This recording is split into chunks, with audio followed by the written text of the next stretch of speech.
এখন চলে এসেছি দীঘার জগন্নাথ মন্দিরে, যেটার জন্যই মেন আসা আমাদের।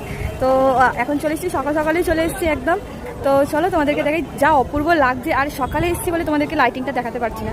লাইটিংটাও দারুণ করেছে, পুরো রাস্তাময় লাইটিং করা, মন্দিরেও লাইটিং করা। তো আমি তো সন্ধ্যেবেলা আমি চেষ্টা করবো তোমাদেরকে দেখানোর। তো এখন তোমাদেরকে দেখাই মন্দিরটা, কি দারুণ মন্দির করেছে। পুরো একদম পুরী জগন্নাথ মন্দিরের আদলেই এই মন্দির তৈরি করা। দেখো বন্ধুরা, কি অপূর্ব লাগছে, দারুণ লাগছে, দারুণ, অপূর্ব অপূর্ব।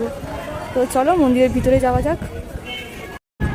দেখো বন্ধুরা, কত সুন্দর করেছে, কি দারুণ। ঠাকুরের একটা মহিমা থাকেই। দেখো কত সুন্দর, নানা রকমের পদ্ম, দেখো গোলাপি, সাদা, ওইখানে রয়েছে যে আসল গোলাপি সেই রকম। কি সুন্দর লাগছে জায়গাটা। চলো ভিতরে যাওয়া যাক আস্তে আস্তে।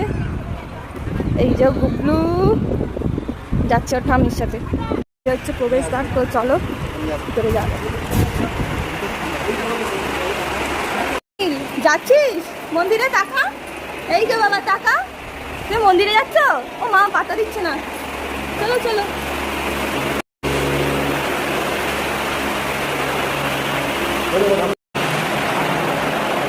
দেখো বন্ধুরা, এই হচ্ছে ভিতরে। তো চলো ভিতরে যাওয়া যাক। দারুণ করেছে, মানে আমাদের চোখ ধাঁধিয়ে যাচ্ছে। অনেক পাখা, দেখো চারিদিকে পাখা টাকাও লাগিয়েছে। এই যে বন্ধুরা, দর্শন করো, চলো।